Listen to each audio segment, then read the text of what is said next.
ರಾಜ್ಯದಲ್ಲಿ ಸರ್ಕಾರಿ ಶಾಲೆಯ ವಿದ್ಯಾರ್ಥಿಗಳ ಸಂಖ್ಯೆ ವರ್ಷದಿಂದ ವರ್ಷಕ್ಕೆ ಕಡಿಮೆಯಾಗುತ್ತಲೇ ಇದೆ. ಖಾಸಗಿ ಶಾಲೆಗಳಿಗೆ ಪೈಪೋಟಿಯನ್ನ ನೀಡುವಲ್ಲಿ ಸರ್ಕಾರಿ ಶಾಲೆಗಳು ಮಂಕಾಗ್ತಾ ಇವೆ. ಖಾಸಗಿ ಶಾಲೆಗಳ ಇಂಗ್ಲಿಷ್ ಮೋಹಕ್ಕೆ ಒಳಗಾಗಿರುವಂತಹ ಪೋಷಕರು ಸಂಪೂರ್ಣವಾಗಿ ಸರ್ಕಾರಿ ಶಾಲೆಗಳನ್ನ ಮರೀತಿದ್ದಾರೆ. ಸರ್ಕಾರ ಕೂಡ ನಿರ್ಲಕ್ಷ್ಯವನ್ನ ತೋರ್ತಾ ಇದೆ. ಆ ಕುರಿತ ಕಂಪ್ಲೀಟ್ ಡೀಟೇಲ್ಸ್ ಇಲ್ಲಿದೆ ನೋಡಿ.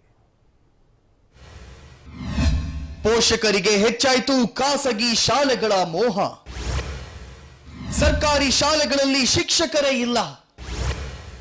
ಮೂಲಭೂತ ಸೌಲಭ್ಯಗಳಿಲ್ಲದೆ ಸೊರಗಿದ ಸರ್ಕಾರಿ ಶಾಲೆಗಳ ಸಂಖ್ಯೆ ವರ್ಷದಿಂದ ವರ್ಷಕ್ಕೆ ಗಣನೀಯವಾಗಿ ಕಡಿಮೆಯಾಗುತ್ತಲೇ ಇದೆ. ರಾಜ್ಯದಲ್ಲಿ ಪ್ರಸ್ತುತ ಸುಮಾರು 72,000ಕ್ಕೂ ಹೆಚ್ಚು ಶಾಲೆಗಳು ಇದ್ದು, ಇದರಲ್ಲಿ ಸುಮಾರು 48,000 ಸರ್ಕಾರಿ ಶಾಲೆಗಳು ಹಾಗೂ 24,000 ಖಾಸಗಿ ಶಾಲೆಗಳು ಕಾರ್ಯನಿರ್ವಹಿಸ್ತಾ ಇವೆ. ಸರ್ಕಾರಿ ಶಾಲೆಗಳಲ್ಲಿ 67.20% ವಿದ್ಯಾರ್ಥಿಗಳಿದ್ರು ವಿದ್ಯಾರ್ಥಿಗಳ ಸಂಖ್ಯೆಯಲ್ಲಿ ಇಳಿಕೆಯಾಗುತ್ತಲೇ ಇದೆ. ಕಳೆದ ವರ್ಷಕ್ಕೆ ಹೋಲಿಕೆ ಮಾಡಿದರೆ ಈ ವರ್ಷ 6.23% ಕುಸಿತ ಕಂಡು ಸರ್ಕಾರಿ ಶಾಲೆಗಳ ಸ್ಥಿತಿ ದಯನೀಯ ಸ್ಥಿತಿಗೆ ತಲುಪ್ತಾ ಇದೆ. 2024-25 ಕಿರಿಯ ಪ್ರಾಥಮಿಕ ಶಾಲೆಗಳಲ್ಲಿ ಓದುತ್ತಿರುವ ವಿದ್ಯಾರ್ಥಿಗಳ ಸಂಖ್ಯೆ 21,97,870 ಆದರೆ 2025-26ರಲ್ಲಿ 20,44,356ಕ್ಕೆ ಇಳಿಕೆಯಾಗಿದೆ.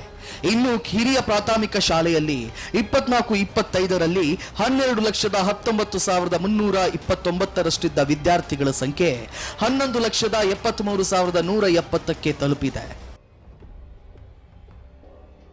ಪ್ರೌಢಶಾಲೆಯಲ್ಲಿ 24-25ನೇ ಸಾಲಿನಲ್ಲಿ 6,57,316 ವಿದ್ಯಾರ್ಥಿಗಳು ಓದ್ತಾ ಇದ್ರು. ಆದರೆ ಒಂದು ವರ್ಷಕ್ಕೆ 6,02,867ಕ್ಕೆ ಬಂದು ತಲುಪಿದೆ.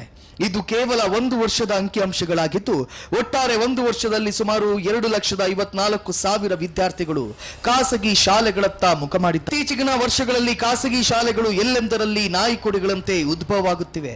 ವಿದ್ಯಾರ್ಥಿಗಳು ಹಾಗೂ ಪೋಷಕರನ್ನ ಸೆಳೆಯಲು ಏನೆಲ್ಲ ಬೇಕು ಅಂತಹ ಸರ್ಕಸ್ ಮಾಡ್ತಾ ಇದೆ. ಈಗಿನ ಆಧುನಿಕ ಪೀಳಿಗೆಯಲ್ಲಿ ಆರಂಭಿಕ ಶಿಕ್ಷಣದಿಂದಲೇ ಪೋಷಕರನ್ನ ಸೆಳೆಯುವಲ್ಲಿ ಖಾಸಗಿ ಶಾಲೆಗಳು ಸಕ್ಸಸ್ ಆಗಿವೆ. ಇತ್ತ ಸರ್ಕಾರಿ ಶಾಲೆಗಳು ಶಾಲಾ ಕಟ್ಟಡದ ಕೊರತೆ, ಶಿಕ್ಷಕರ ಕೊರತೆ, ಕ್ರೀಡಾಂಗಣ ಸೇರಿದಂತೆ ಮೂಲಭೂತ ಸೌಕರ್ಯಗಳ ಕೊರತೆ ಸಾಕಷ್ಟು ಬಿಗಡಾಯಿಸಿದ್ದು, ಇದರಿಂದ ಪೋಷಕರು ಸಹ ಸರ್ಕಾರಿ ಶಾಲೆಗಳಿಗೆ ಮಕ್ಕಳನ್ನ ಸೇರಿಸಲು ಹಿಂದೇಟು ಹಾಕ್ತಾ ಇದ್ದಾರೆ.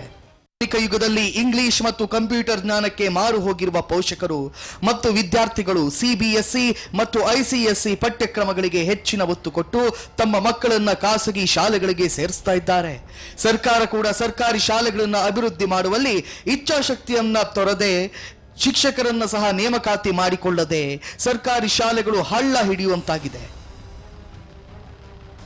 ಶಿವರಾಜ್ ನೇಸರ, ಆರ್ಮ್ಯಾಕ್ಸ್, ಬೆಂಗಳೂರು.